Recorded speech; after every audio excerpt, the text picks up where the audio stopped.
Hello and welcome. So, I wanted to make a video because I've been thinking about something the last couple of days and I want to know your guys' opinion, really. Now, the question I have is it wrong to aspire to be a full-time streamer and a full-time caster because of the potential hole it would leave on your CV? If you know what CV is, your resume, your job experience, your work experience.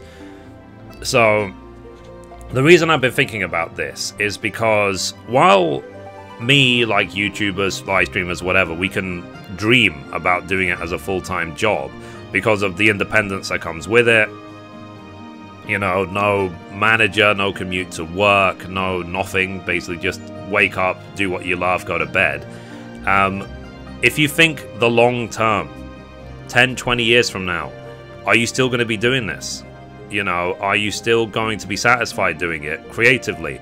Like, you see a lot, even the most successful people on YouTube, on Twitch, whatever, eventually they quit. Eventually they get bored. Eventually they just don't get satisfied doing it anymore. And I don't know what effect that might have on many people who are going into this, I don't want to say blindly, but going into this kind of quickly, who maybe don't realize that 10, 20 years from now, potentially, they're going to be in a really hard position. You know, if you don't have a job, you don't have anything to back yourself up. And, of course, we can all hope and dream that we'll hit the big time. You know, we'll become big YouTubers, big live streamers, we'll make lots of money, we'll buy a house, we'll whatever. But, look, realistically, the number of people who achieve that are in the hundreds. Or maybe thousands, you know, out of a population of 7 billion, you know, so the chances of people hitting the big time doing this is very small. It's like, for example, aspiring to be a Hollywood actor if you're just starting your acting, like, career. You know what I mean? It's like, only the top get there, you know, and a lot of times you hear the people who are at the top talk about it. There was a series of luck involved in getting to the position they were in, and a lot of times it can be just obviously pure talent, but I am not delusional, you know. I don't have any talent, you know, so I am not going to ever aspire to be a full-time streamer because to put it, let me put it in perspective to you if you want to talk numbers, okay? In order to match my current job in terms of financial income, I would need something like 2,200 subscribers on Twitch, 2,200 subscribers, paying $5 a month each, and that's to match what I get in my job. Now, it's not an impossible number, you know, but like, I don't have that time to dedicate to the live stream to try and build such an audience. And I'm not even that entertaining, so, you know, like I said, I'm not delusional. I'm not going to assume that I'm ever going to achieve it. And even if I did, let's say magically I got 2,000 subscribers on Twitch, that will only match what I'm getting now in my job. If I work in my job the way it's been going lately and keep working at it, then maybe 5 years from now I'll be on double the salary I'm on, which would be equivalent to nearly 5,000 subscribers on Twitch. You know what I mean? So, the thing is, Twitch, YouTube, and so on, they haven't been around long enough for us to really know what the future has to hold in terms of gaps in the job and so on. And fine, there is, you know, obviously video editing jobs, there's social media jobs, there's a few jobs going around, but, you know, from what I've seen, it's not that widely recognized. Like, if I went to a bank and I said, you know, I wanted to get a mortgage, for example, I've saved up decent money as a live streamer, whatever, and they asked me, okay, what's your occupation? And I said, I'm a live streamer. They're going to be like, what the hell is a live streamer? You know what I mean? Like, would it be considered a recognized job? Now, of course, I'm not that old-fashioned. I get it that it is breaking into the mainstream media. I get it that YouTube and, you know, live streaming and so on is becoming just as big as, almost as big as TV these days, you know what I mean? And a lot of media outlets are getting there. But this is my concern, is that eventually the platforms like YouTube and whatever are going to be taken over by the big players, as in the media companies and so on. in terms of it will be not impossible, but incredibly hard to break onto the scene as an independent person like myself, just broadcasting from the bedroom. Now, I know that this is how the platforms have been built, but you see how much we've been suffering lately, suffering on YouTube's and so on, because of a change in the mode of, you know, viewership. You know, YouTube these days, from what I've seen, has turned into a drama fest. You know, who can score points off who's got drama with who's got a diss track on whoever. You know what I mean? It's like, and that is not at all what I am trying to achieve with my channel.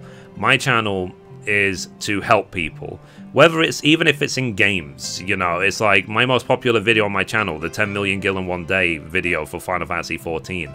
It's a game. I help people to make as much money as they can so that they can basically, you know, be independent and, you know, do everything they want to in the game and enjoy their time.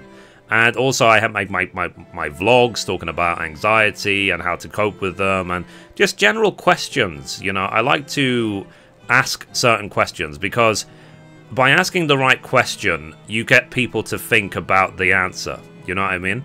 And so that is the question today. That is simply it. Is it wrong to aspire to be a full-time streamer because we don't know what the long-term effect is? And I understand as well that live streaming and YouTubing and so on is a big deal for a lot of casters. I know that. I'm friends with loads of streamers, you know, and loads of YouTubers. I know what it's about. And I know for a lot of people, it's not their only option, but it has helped them out hugely, like, to fill a void in career or whatever. And as well, even in my case, like, you know, if you guys didn't help bail me out when I needed to move, then I would have been royally screwed. I would have been bankrupt. I would have been so many other things. So I understand the value. So I don't want you to ever think that I'm criticizing being a full-time YouTuber or that I'm hurt that I will never be a full-time streamer. I'm just thinking realistically now, because I'm going to be 33 in 3 months from now. And, you know, I need to consider the future. 10 years from now, it would be nice if I'm still making videos and YouTubing and so on, but it's not likely. You know, in the next 10 years, I'm probably going to be hopefully married, you know, with kids and so on. And I'm not sure I'm going to have time for that. So I'll never quit gaming, you know, so I will, you know, enjoy the gaming and so on, but I can't dedicate the amount of hours required to be a full-time caster, nor would I even want to. Simple as that. You know, because it's just general business rules. It's down to just do whatever gets you the most reward in the long term. So investing in my career and as a developer, that is a safe bet. You know, investing in live streaming and YouTubing, that's a temporary thing as far as I'm concerned. Because that's like, for example, you know, you see it in many industries. Footballers, by the time they're 40, they physically can't go any further.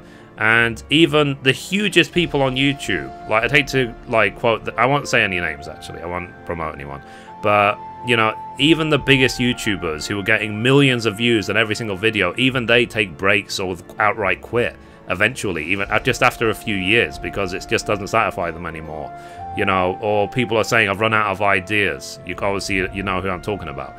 And, you know, so that's it. So I'll leave it at that, because I could talk about it all day, but that's just a thought I've had in my brain. So that's a question. I'll ask it again. Is it right or is it wrong to aspire to be a full-time streamer or a caster in the long term because of the potential hole it could leave on your CV? Yes or no? You know, and feel free to let me know in the comments down below your thoughts. You know, I'm really interested in people's opinion, because, like, I also ran a poll on Twitter.